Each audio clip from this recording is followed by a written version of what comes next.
In front of me is Samsung Galaxy S10 Lite, and today I would like to show you how you can set up Face Unlock.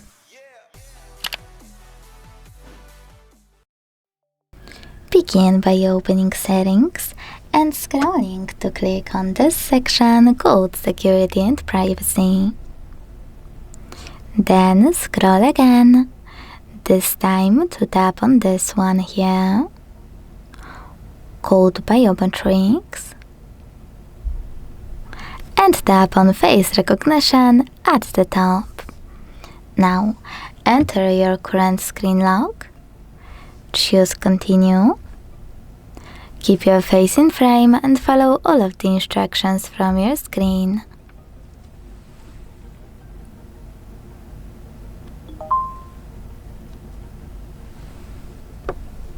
Then manage all of those options however you want to, and when you finished, go back.